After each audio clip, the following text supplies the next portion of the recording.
E aí pessoal, tudo tranquilo? Então a ideia do vídeo de hoje, tá, é fazer uma dedução ali bem quantitativa mesmo do que acontece quando a gente, em vez de considerar um referencial inercial, ou seja, um referencial que para todos os propósitos é um referencial fixo no espaço, e passa a usar um referencial não inercial. E esse referencial não inercial específico que a gente vai tratar hoje é um referencial inercial que gira em torno de um eixo de rotação fixo, certo? Então vai existir uma certa ali direção de giro, tá? A velocidade do giro pode variar, mas o eixo, a direção do eixo, ela é fixa, certo? Um exemplo de sistema desse tipo é a Terra, né? A Terra ela gira uma vez por dia em torno de um eixo, que é o eixo de rotação, que para todos os propósitos aqui de quem, enfim, num período ali de dias, né, meses e tal, a gente pode considerar realmente fixo, tá? Apesar dele variar ligeiramente ali ao longo do tempo, né? Mas isso já é outra história.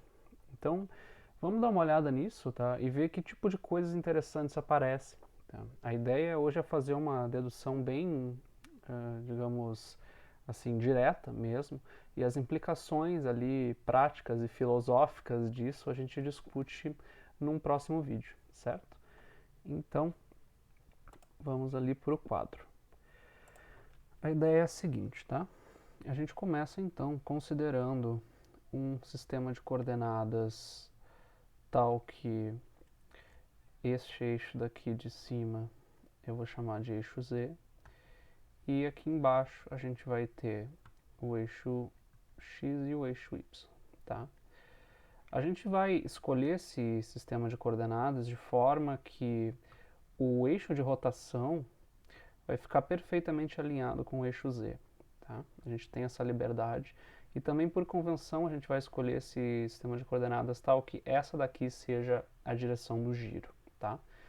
Então a ideia é descrever qual é a perspectiva ali de alguém que está no referencial que gira junto com esse eixo, tá? Então essa pessoa, na verdade, esse observador, vai estar preso em outro sistema de coordenadas aqui, que vai ter mais ou menos essa cara aqui, ó, tá? Esse aqui vai ser o eixo x', que é o eixo x ali do referencial variado, tá? E este daqui vai ser o eixo y', que é o eixo y do referencial variado. E entre o eixo x e o eixo x', a gente vai ter um ângulo que a gente vai denotar por θ. Tá? E este θ é uma função do tempo. Né? Então, e a velocidade, inclusive, né, do que o θ gira, é obviamente a velocidade ali de giro do nosso sistema de coordenadas. Né? Isso que a gente quer considerar. Então, fazendo a seguinte convenção, tá? Chamando o nosso vetor que dá o eixo de rotação, tá, de ômega maiúsculo vetor, a gente vai definir esse cara, tá, da seguinte forma. O módulo dele vai ser a variação do ângulo θ, ou seja, a velocidade angular, tá? E ele vai apontar na direção de giro, que é a direção K chapéu, tá? Notem que o K, que é o vetor unitário que aponta na direção do eixo Z, é o mesmo tanto para o sistema de coordenadas girante quanto para o sistema de coordenadas que está fixo, certo? Então isso é uma peculiaridade desse sistema. Então com essa definição, tá, a gente, na verdade, deduzindo ali, tirando uns minutinhos para fazer isso, tá? Eu não vou deduzir aqui para não entupir de informação, né, nesse texto, mas se a gente tomar, por exemplo, né, se a gente fizer a seguinte definição, que o I chapéu e o J chapéu são os vetores unitários do sistema de coordenadas fixo, e agora chamando de I chapéu linha e J chapéu linha são os nossos vetores unitários no sistema de coordenadas girante, tá? Então, o que que acontece, né? A gente tem a seguinte coisa, I e J são fixos no tempo, né? I chapéu e J chapéu estão variando. Então, se a gente notar que a derivada no tempo, tá, deste vetor i chapéu linha, tá, se a gente fizer os cálculos aqui, a gente vai notar que isso aqui é exatamente o produto vetorial entre ômega e ele próprio, certo? E, similarmente, a gente tem que vale a mesma coisa para o vetor j chapéu. Tá? Por completeza, né, a gente nota que vale o mesmo, ok? No caso do k chapéu, que é o mesmo que o k chapéu linha. Tá? Eu vou escrever isso aqui, mas vai ficar claro que, na verdade, ambas essas quantidades aqui são zero. Tá? Porque o k não varia. O k está sempre apontando na mesma direção. E esse cara é realmente fixo, independentemente do referencial ser fixo ou girante. Tá? Então, esses caras são iguais. E, em particular, este produto vetorial aqui da direita e essa variação no tempo são zero. Tá? Então, isso aqui é, enfim, mais por completeza mesmo. Tá? Então, com essas definições, o que, que acontece? A gente tem o seguinte, tá? Vamos supor que a gente quer descrever uma função, um vetor, no sistema de coordenadas que está girando. Ou seja, imaginem que a gente está num certo ali eixo de coordenadas girante, tá? E a gente é fixado nesse sistema de coordenadas e a gente gira junto com ele. Só que para todos os nossos propósitos, né, a gente pode descrever os movimentos das coisas e tudo em relação a esse nosso referencial girante, né? Isso justamente que a gente quer fazer.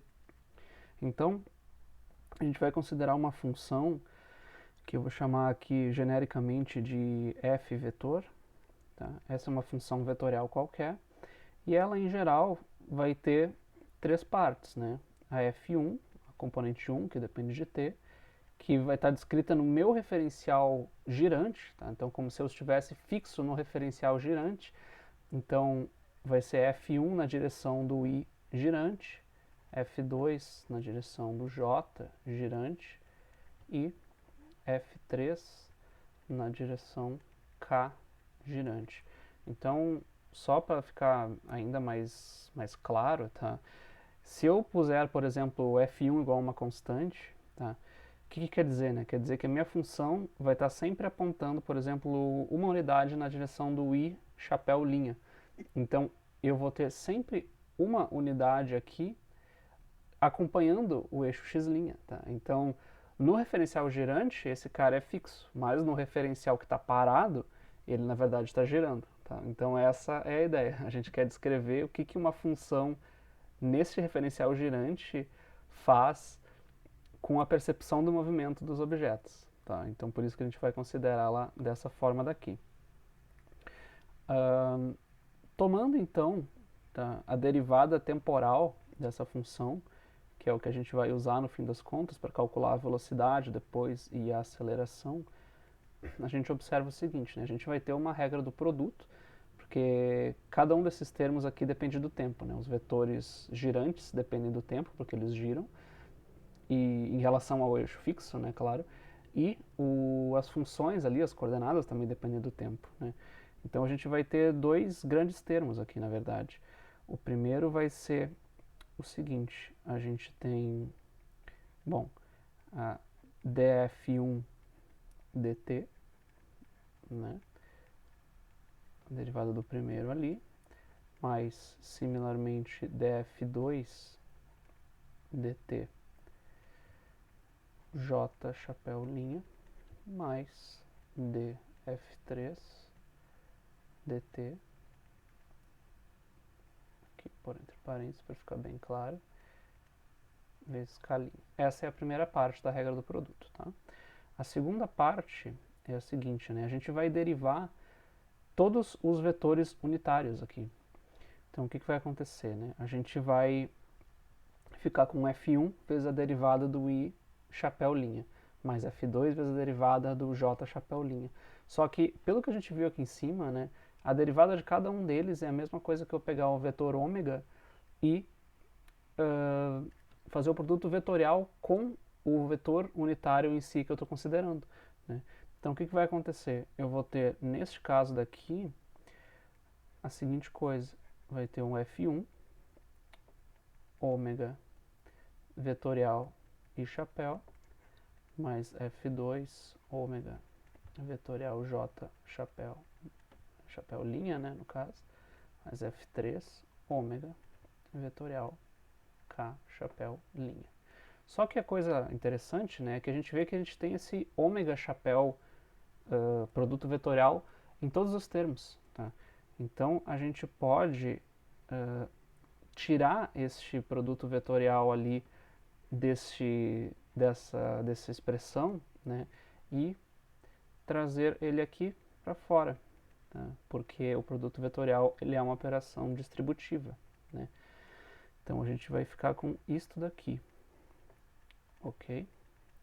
Lembrando de novo, né, que isso daqui aparece porque a gente está tomando a derivada no tempo de cada um deles e a gente viu aqui em cima, né, essas equações aqui, que a derivada no tempo precisamente ômega vetorial daquele vetor, né, que a gente está derivando.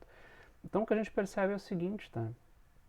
Esse cara aqui em cima é o seguinte, eu tomar as derivadas componente a componente, né, mantendo o I', J' e K' constantes, tá?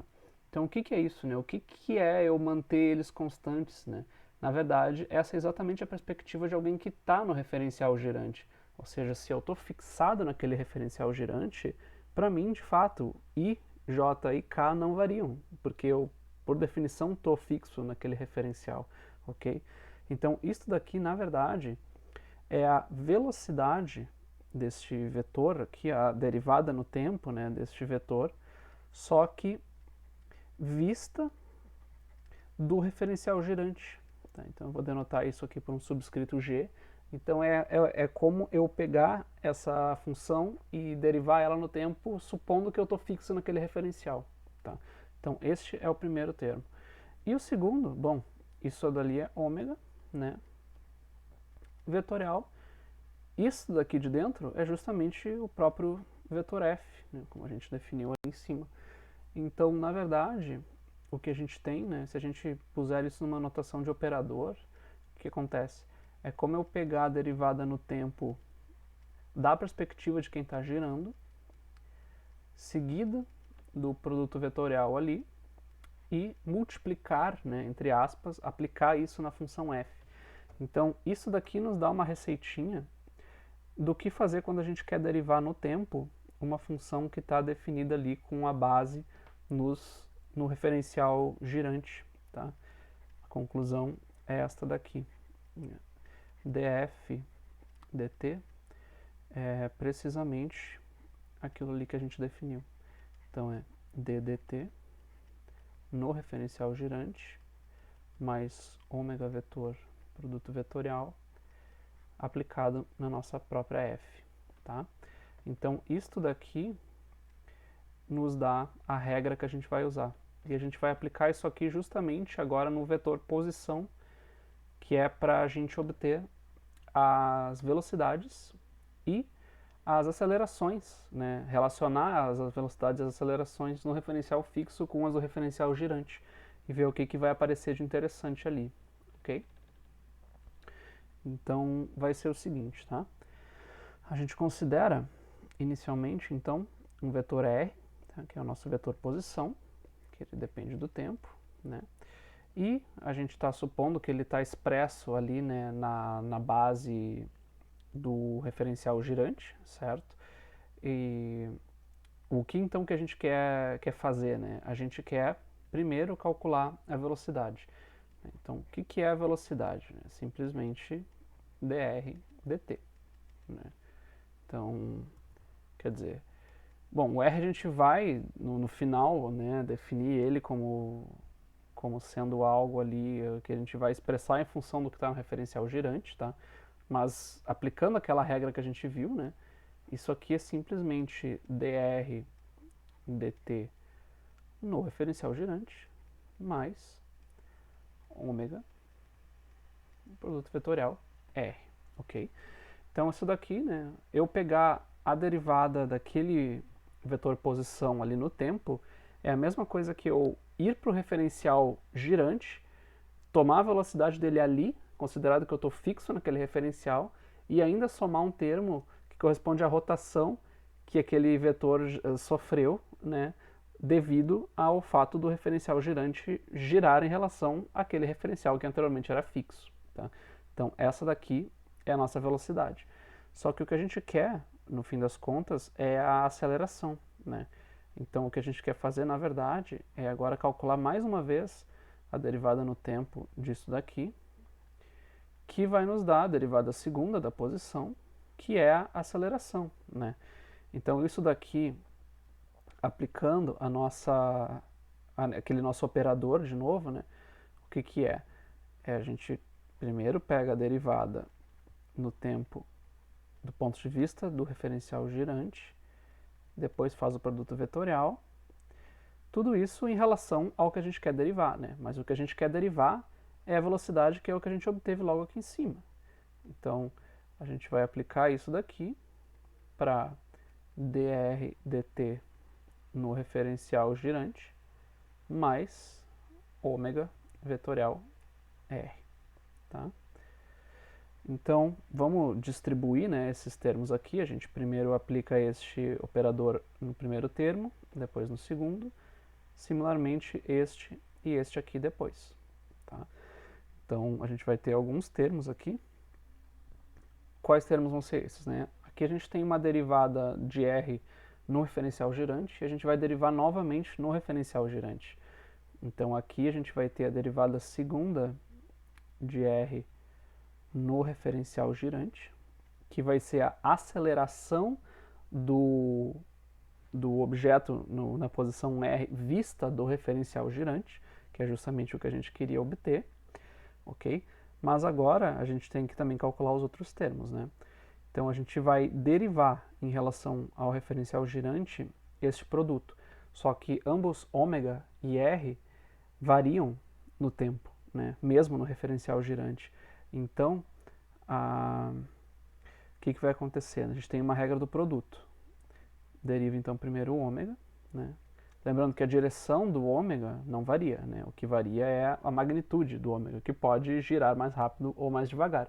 Tá? Mas a posição dele no espaço, né? A orientação dele é fixa. Tá?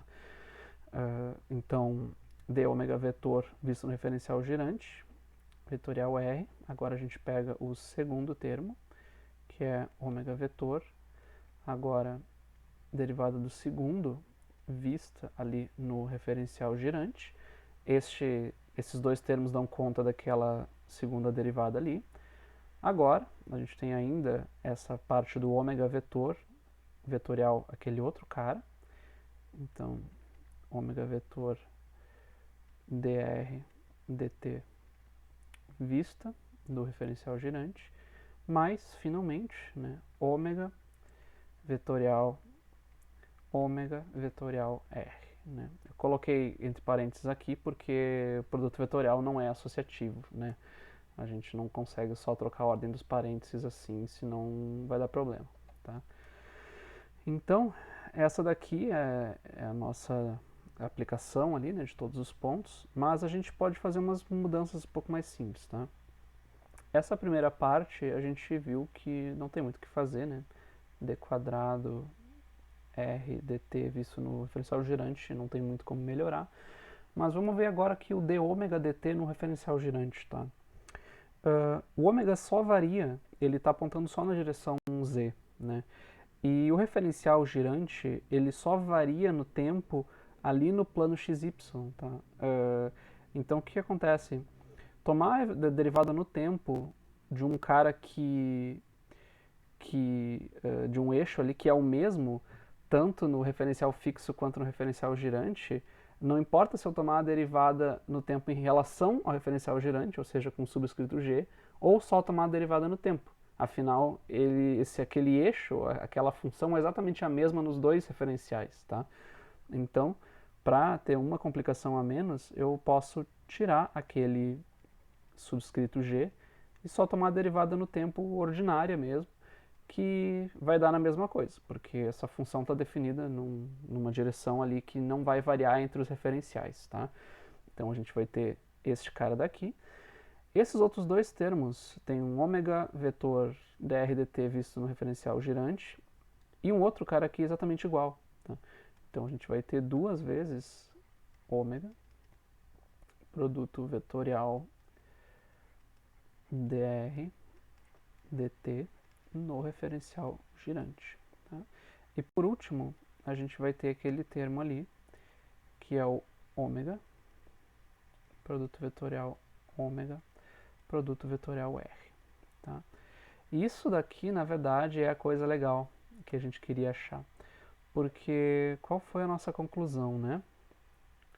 A gente tem o seguinte, que a aceleração ali desse vetor posição, tá? A princípio vista ali de qualquer base que a gente defina, né? A gente acabou de ver que isso é equivalente a pegar a aceleração deste vetor, só que vista do referencial girante, tá? Somado com vários termos ali, na verdade, né? A gente tem aquele d ômega dt, vetorial R, mais duas vezes ômega vetor vetorial dr dt visto no referencial girante, mais ômega vetorial ômega vetorial R, tá? E então o que acontece, né? Esse cara daqui, a princípio, a gente pode ir para o referencial inercial, né? E a gente sabe que no referencial inercial vale a segunda lei de Newton. Então, se eu tenho um objeto de massa m, o que eu sei, né, pela segunda lei de Newton? Eu sei que a força resultante no objeto é igual a massa do objeto vezes a aceleração desse objeto ali naquele referencial, né, que a gente pode tomar como sendo inercial.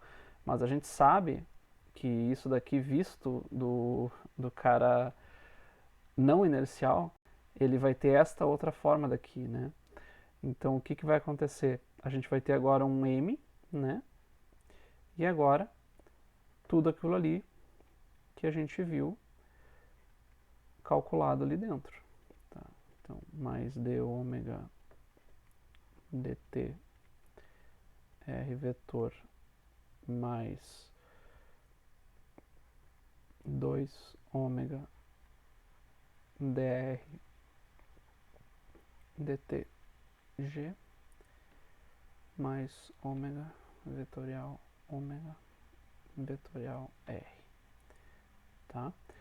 E olhem só que interessante, tá? A gente pode agora expressar essa segunda lei aqui, na verdade, vista ali do referencial girante, ou seja, falando da aceleração no referencial girante, tá? Então, o que a gente vai fazer no fim das contas? A gente vai pegar essa função f aqui e eu vou jogar todos os termos que não têm aceleração no referencial girante pro lado esquerdo ali da equação, tá? Eu vou subtrair dos dois lados. Então, isso vai ficar o quê? Menos m d ômega dt vetorial R menos 2m ômega vetorial dr dt aqui no referencial girante menos m novamente, né? Ômega e R, tá? E isso daqui, né, a gente viu que vai ser a massa vezes a aceleração, só que não qualquer aceleração, né? Vai ser a aceleração ali vista no referencial girante. Então, se a gente fizer uma definição um pouquinho diferente, né? Se a gente chamar essas coisas aqui, ó, do seguinte, tá? Se eu chamar de... Eu já vou dar um nome melhor, tá? Mas se eu chamar de FE, aquele primeiro termo, menos m d ômega dt vetorial R, se eu chamar de F core este segundo termo ali, dr dt visto no referencial G, e se eu chamar de F cent aquele último termo, menos m ômega vetorial r, olha a forma que a gente vai obter aqui da nossa equação, né? A gente vai ficar com F mais aquela FE que eu defini, mais a F core, mais a F cent. Isso daqui vai ser igual a massa vezes a aceleração vista no referencial girante. Então, entendendo este lado daqui, né, como sendo uma força resultante, eu cheguei exatamente numa forma da segunda lei de Newton, só que aplicada no referencial não inercial. Ou seja, em vez de ter F igual a ma, onde essas grandezas estão definidas no referencial inercial, agora a gente tem um F igual a ma, onde esse A ele é a aceleração vista do referencial não inercial, ou seja, é a aceleração que eu fixo no referencial girante estou observando. Tá? Então, o que a gente conseguiu fazer? Né? A gente conseguiu ainda usar uma forma da lei de Newton, tá? F igual a ma, só que agora a gente fez uma pequena adaptação. Né? A gente, em vez das forças inerciais que existiam antes, as forças, melhor, né? a força que é uma força que existia ali no referencial inercial apenas, são forças reais, né? Por exemplo, gravidade, força elétrica, força magnética, etc. A gente agora teve que adicionar outras 3 forças que não existiam no referencial inercial. Tá? E essas forças, na verdade, vão passar a existir justamente porque a gente mudou de perspectiva e foi para um referencial que está acelerando em relação ao referencial inercial. Tá? E essas forças novas que a gente criou são chamadas de forças fictícias, ou forças inerciais, por isso que eu fiz aquela pequena correção antes, tá? Mas eu, nesse caso, eu vou me referir a forças fictícias, tá? Mas força inercial vem do fato de que é uma força que ela simplesmente existe em virtude da inércia do corpo, né? Ou seja, no referencial inercial, o corpo ia seguir ali a lei da inércia tranquilamente. Se ele estava parado, ele ia continuar parado. Se ele estava em velocidade constante, ia continuar em velocidade constante, a menos que uma força atuasse, né? Agora, mesmo que não exista nenhuma força real no nosso ali referencial inercial, se a gente for por referencial que gira, a gente vai ver ele se mexendo. Então, para explicar esse movimento do nosso referencial, a gente tem que criar essas forças que não existem, que são as forças fictícias ou as forças inerciais, tá? Que existe só por causa da inércia do corpo, vista num referencial inercial. Tá? Então, para ficar mais claro, tá? Eu chamei esses nomes aqui porque essas forças, na verdade, são chamadas assim. Tá? A Fe, ela é uma força que aparece geralmente definida como força de Euler, tá?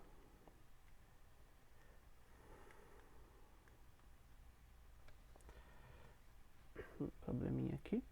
Ela é definida como chamada de força de Euler, e ela é uma força que só aparece quando a minha velocidade de giro está mudando, ou seja, quando o ômega varia no tempo, ok?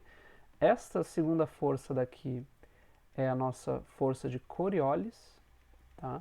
Que ela aparece quando a gente tem um movimento daquele objeto em relação ao nosso próprio referencial girante, ou seja, se eu estou fixo no referencial e eu jogo uma bola para frente, essa velocidade, do meu ponto de vista, está apontando para frente e a força de Coriolis vai aparecer em função dessa velocidade para mim que está apontando para frente. Tá?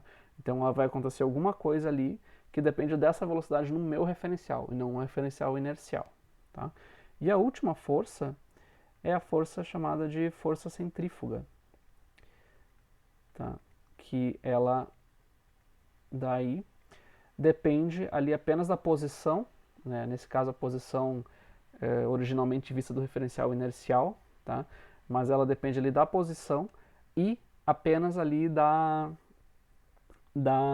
orientação do eixo de rotação em relação a posição desse objeto, tá? Então, essas são as três forças adicionais que aparecem quando a gente pula de um referencial inercial para um referencial não inercial, tá? Então, a conclusão mais importante disso tudo é isso, né? Se a gente quiser continuar usando a segunda lei de Newton, né, se a gente quiser continuar dizendo que F igual a ma em qualquer referencial, seja ele inercial ou não inercial, então a gente tem que sempre contabilizar as forças fictícias, tá? E nesse referencial específico, como a Terra, por exemplo, a gente tem que referenciar, adicionar três forças, né? A força de Euler, a força de Coriolis e a força centrífuga, tá? A gente vai dar uma olhadinha um pouco melhor em quais são as implicações práticas e filosóficas disso num outro momento, tá? Mas eu acho que por hoje é isso. Espero que vocês tenham gostado e a ideia é continuar fazendo vídeos nessa linha, beleza? Então tá, bons estudos e até a próxima.